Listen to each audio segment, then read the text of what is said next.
Programme breaking barriers, میں ہوں آپ کی ہوسٹ عالیہ. آپ سب کو اپنے پروگرام میں ویلکم کرتی ہوں. اپنے آج کے پروگرام میں ہم بات کریں گے دو ایشوز پر، ایک پاکستان سے اور ایک انڈیا سے. پاکستان سے یہ ہے کہ ہولی منانے کے لیے منع کیا گیا ہائر ایجوکیشن کمیشن کی طرف سے، لیکن اب وہ لیٹر واپس لے لیا گیا. اور اسی کے ساتھ امریکہ سے ایک بڑی خبر یہ آ رہی ہے کہ پریزیڈنٹ جو بائیڈن اور انڈیا کے پرائم منسٹر مودی کے بیچ ملاقات ہو گئی ہے اور اس میں کچھ ڈیولپمنٹ سامنے آ رہی ہیں. اس پر بات کرنے کے لیے ہمیں جوائن کر رہے ہیں بیرسٹر حامد باشانی صاحب. بیرسٹر صاحب، thank you so much for joining my show. آپ کا شکریہ جی، تھینک یو. سر، سب سے پہلے آپ کو پتہ ہی ہے جو خبر آئی اس کے اوپر بڑا ہنگامہ ہوا. ہائر ایجوکیشن کمیشن کی طرف سے کہا گیا کہ جو یونیورسٹیز اور کالجز اسکولز ہیں یہاں پر ہولی نہیں منائی جائے گی اب، اور منع کر دیا گیا کیونکہ اس سے ملک کی سوشیو کلچرل ویلیوز پر امپیکٹ آتا ہے، اثر پڑتا ہے، برا اثر پڑتا ہے، اور جو اسلامک آئیڈینٹی ہے وہ خطرے میں پڑ جاتی ہے.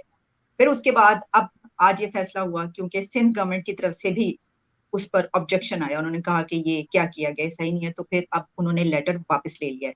لیکن آپ اس کو کیسے دیکھ رہے ہیں کہ کیا ہمارے ملک کا اس وقت سب سے بڑا مسئلہ یہ ہے کہ ہائر ایجوکیشن کمیشن ایک ایسا مسئلہ ہے کہ ایسا ایشو جبکہ کچھ ہوا بھی نہیں، کوئی واقعہ بھی ایسا نہیں ہوا، پھر بھی انہوں نے یہ کیا؟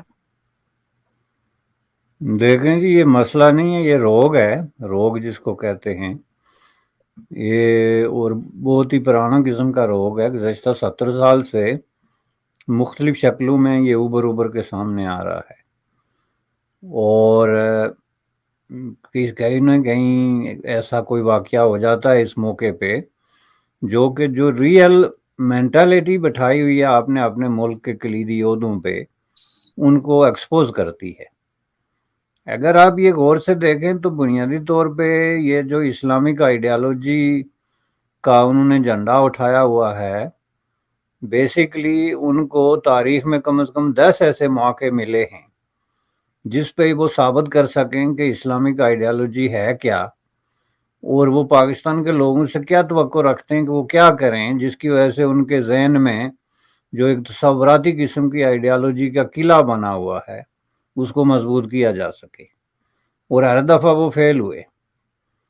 اس کی مختلف شکلیں جو جاتی ہیں، جا کے پہلے دن سے آپ دیکھیں کہ اس طرح کے جو بین کرنے کا اصول ہے یہ قائد اعظم محمد علی جناح کی 11 اگست 1947 کی تقریر سے شروع ہوا تھا.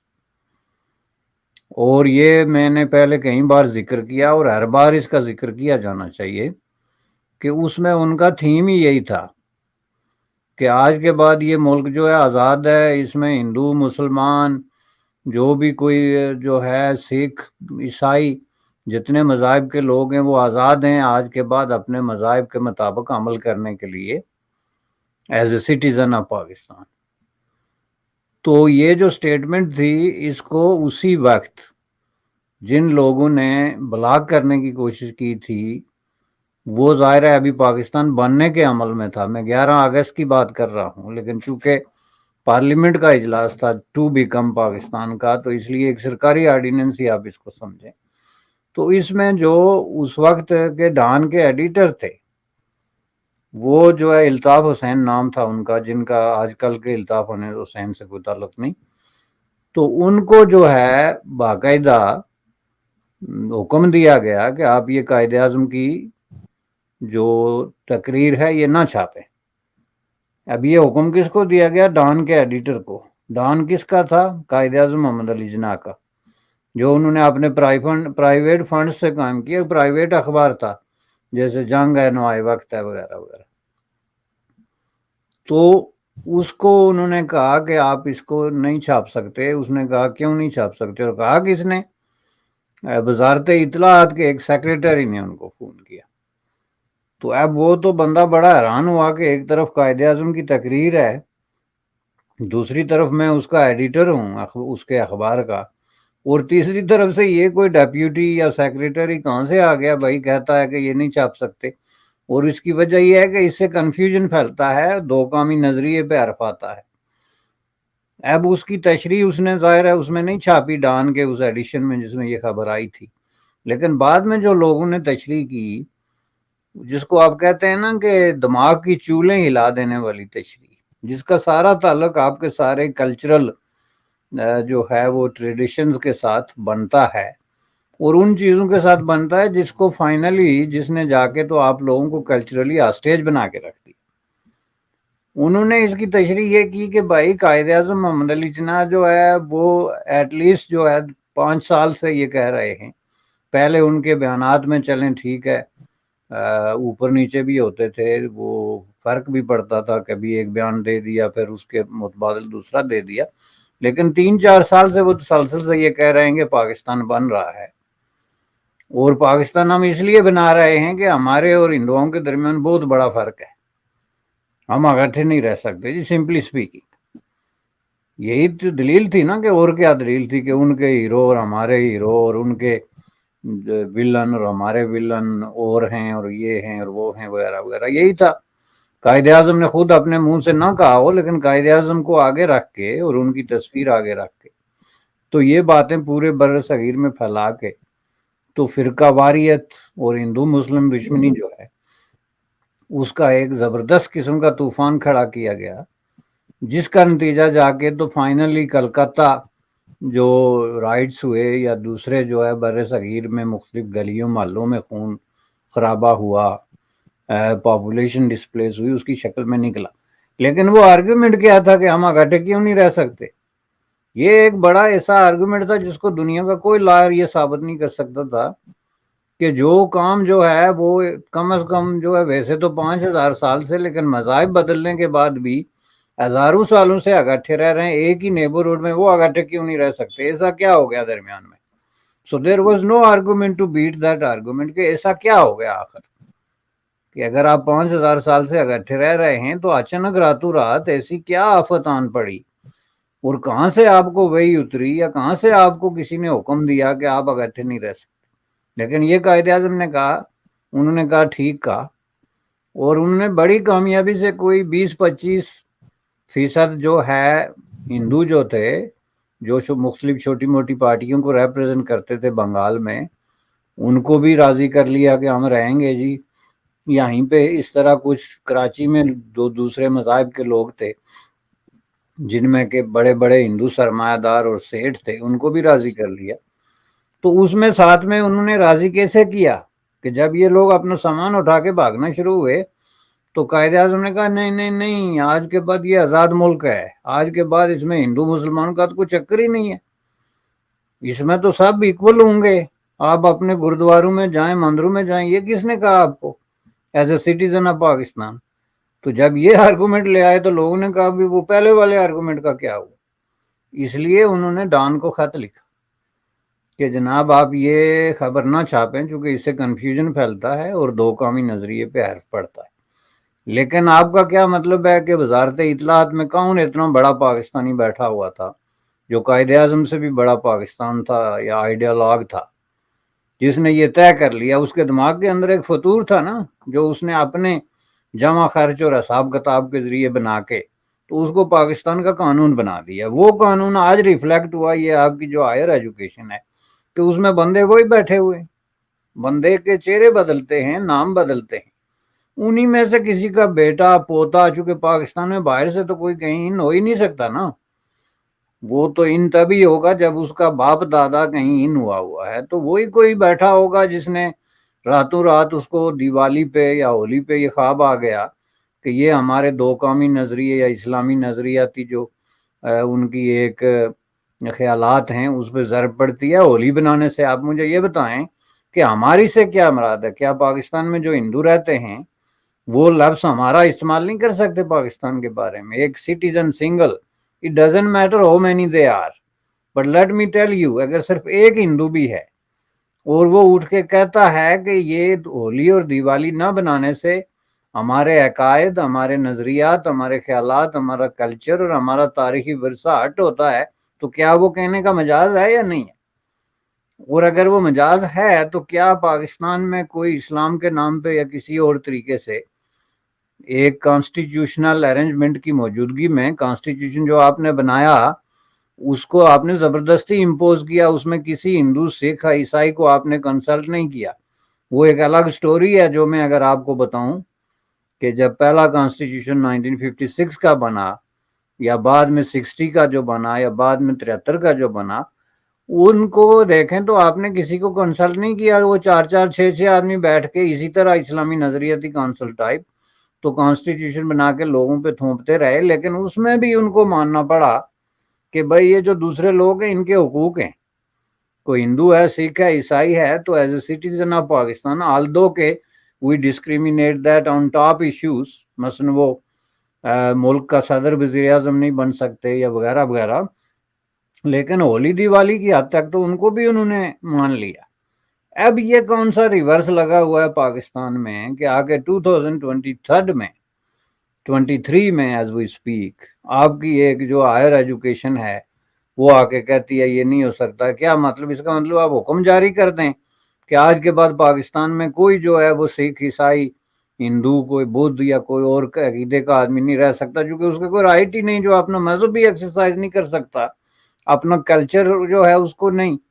تو یہ جو ہے حکومت سندھ نے اگر کوئی نوٹیفیکیشن جاری کیا تو یہ بڑی ان کی مہربانی ہے وہاں کی اقلیت پہ، ہندوؤں پہ، لیکن نوٹیفیکیشن یہ جاری ہونا چاہیے تھا کہ یہ جس آدمی نے یہ تجویز دی یا نوٹیفیکیشن جاری کیا اس کو ڈسمس کیا جائے، کیونکہ یہ انکانسٹیٹیوشنل اور ان لافل ڈسکریمنیٹوری قسم کا آرڈیننس ہے، جو کسی ہائر ایجوکیشن میں بیٹھے ہوئے آدمی کا دماغ اگر اتنا چھوٹا ہے تو ان تعلیمی اداروں سے جو بچے پڑھ کے باہر آتے ہیں ان کے دماغ کتنے بڑے بڑے ہوں گے۔ یہی وجہ ہے کہ میں اکثر کہتا ہوں کہ پاکستان اپنے تعلیمی اداروں میں شاہ دولے کے چوہے پیدا کر رہا ہے، جن کو ایک خاص قسم کی جو ہے ٹوپیوں پہنا کے تو ان کے دماغ چھوٹے کیے جا رہے ہیں۔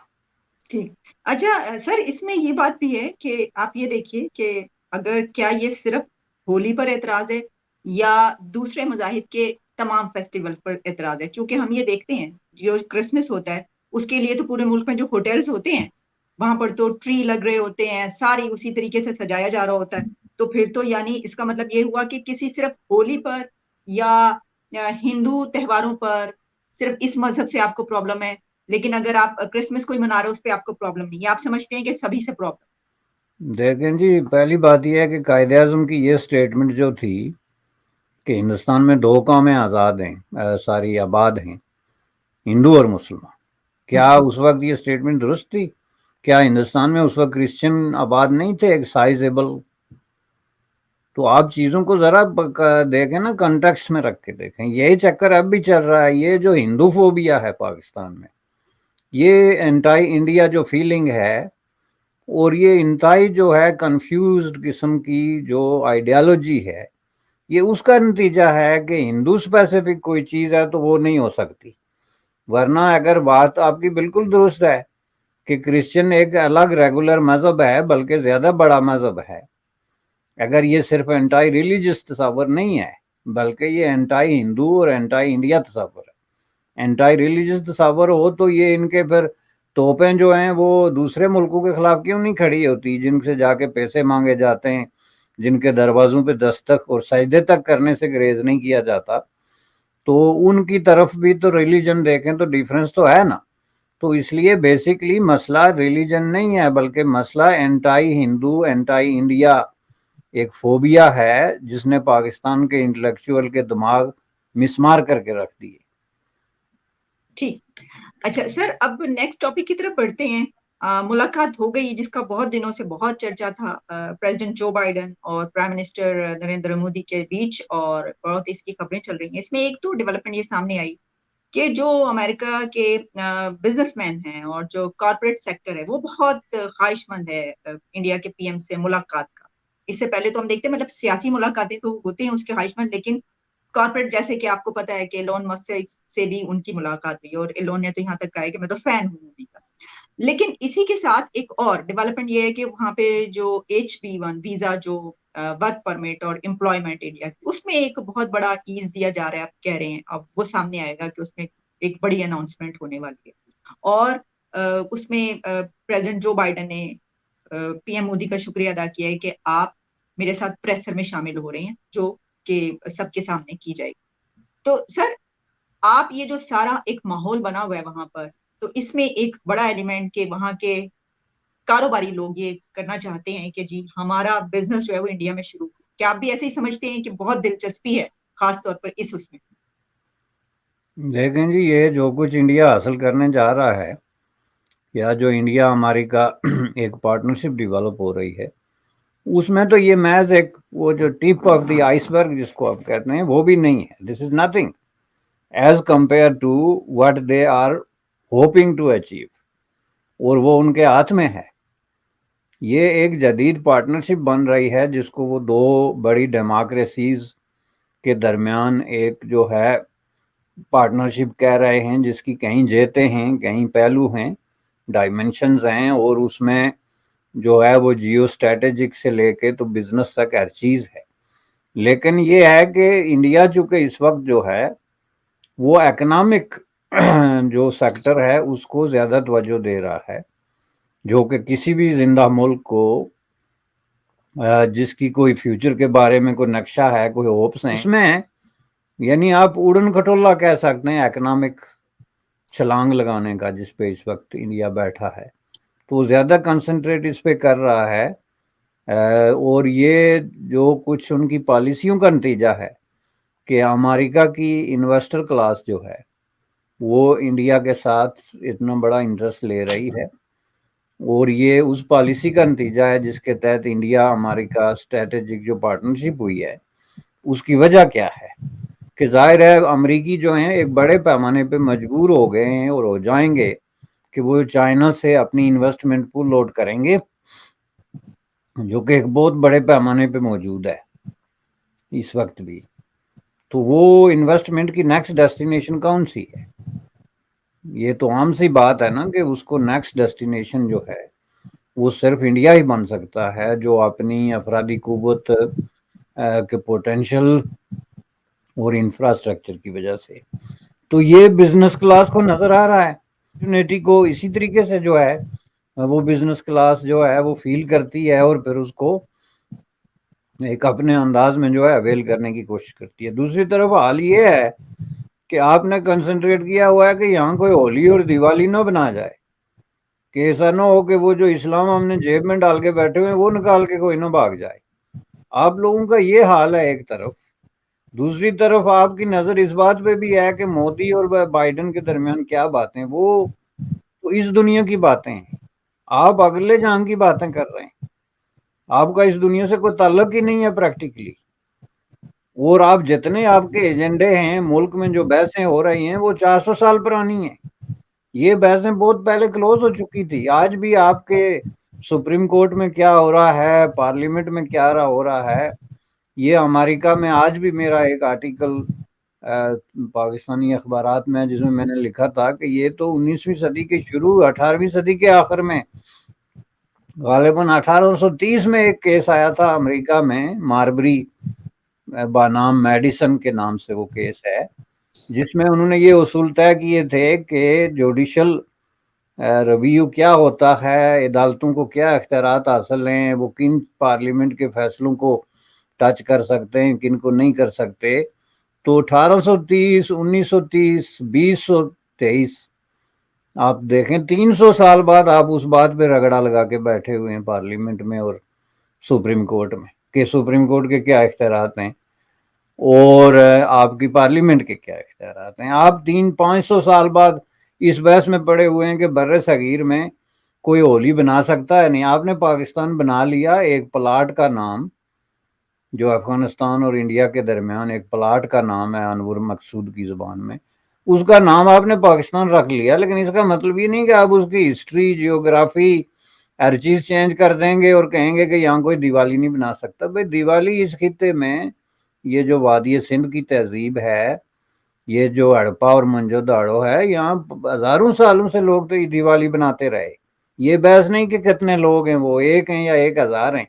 تو آپ کو کس نے بتا دیا کہ نہیں جی یہاں تو یہ کام نہیں ہو سکتا؟ یہاں آپ نے کیا خرید لیا؟ یہ پلاٹنگ کر لی آپ نے، یہ ماننے کی بات ہے، لیکن ان پلاٹوں پہ قانون نافذ کرنے کا اختیار آپ کو کس نے دیا؟ یہ حالت ہے. اب اس پہ کوئی کیا بات کرے؟ یہ ایسے ہی میں سمجھتا ہوں کہ لوگوں کو ٹینشن دینے والی بات ہے کہ آپ ایسی غیر ضروری قسم کی ان نیسیسری ٹاپکس جو ہیں وہ اٹھا کے ملک میں اس پہ لڑائی جاری ہے. اب یہ اس پہ کتنا وقت اور سرمایہ لگتا ہے جس نے یہ آرڈیننس نافذ کیا، پہلے جاری کیا، پھر اس کو امپوز کیا، پھر دوسرے آفیسر صاحب آئے، انہوں نے اس کو رد کرنے کا آرڈیننس جاری کیا. یہ کوئی کرنے کی باتیں ہیں یا ہونے کی باتیں؟ تو اس لیے ایک بہت بڑا گیپ ہے. دنیا کہاں ہے اور آپ کہاں ہیں؟ آپ کے مسئلے ہی دوسرے ہیں.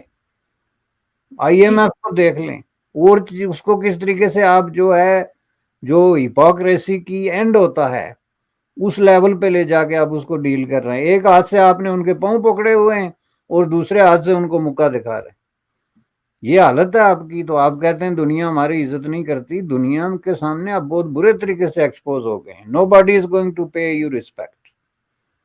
تو دوسرے ملک جو ہیں they are earning respect by their deeds. اب کہتے ہیں جی مودی صاحب کو یہ کہہ دیا، فلان جگہ ریڈ کارپیٹ ہو گئی، فلان جگہ. یہ جو ہے you have to earn the respect کہ آپ کے ملک کی کمٹمنٹس کیا ہیں، کن چیزوں سے ہیں، اور کیا آپ 21ویں صدی میں ہیں بھی، یا ابھی تک 16ویں 17ویں صدی میں کہیں وہ غاروں میں جو ہے وہ گھوم رہے. ٹھیک.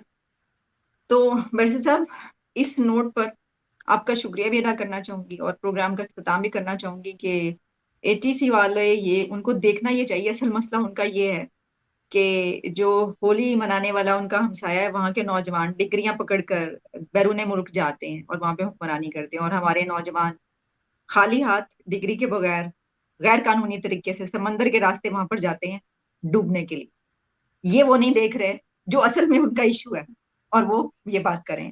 بہت شکریہ آپ کے بہت ہی ان ڈیپتھ انالیسس کے لیے. آپ نے میرے پروگرام میں شرکت کی. Thanks lot. تھینک یو جی، آپ کا شکریہ.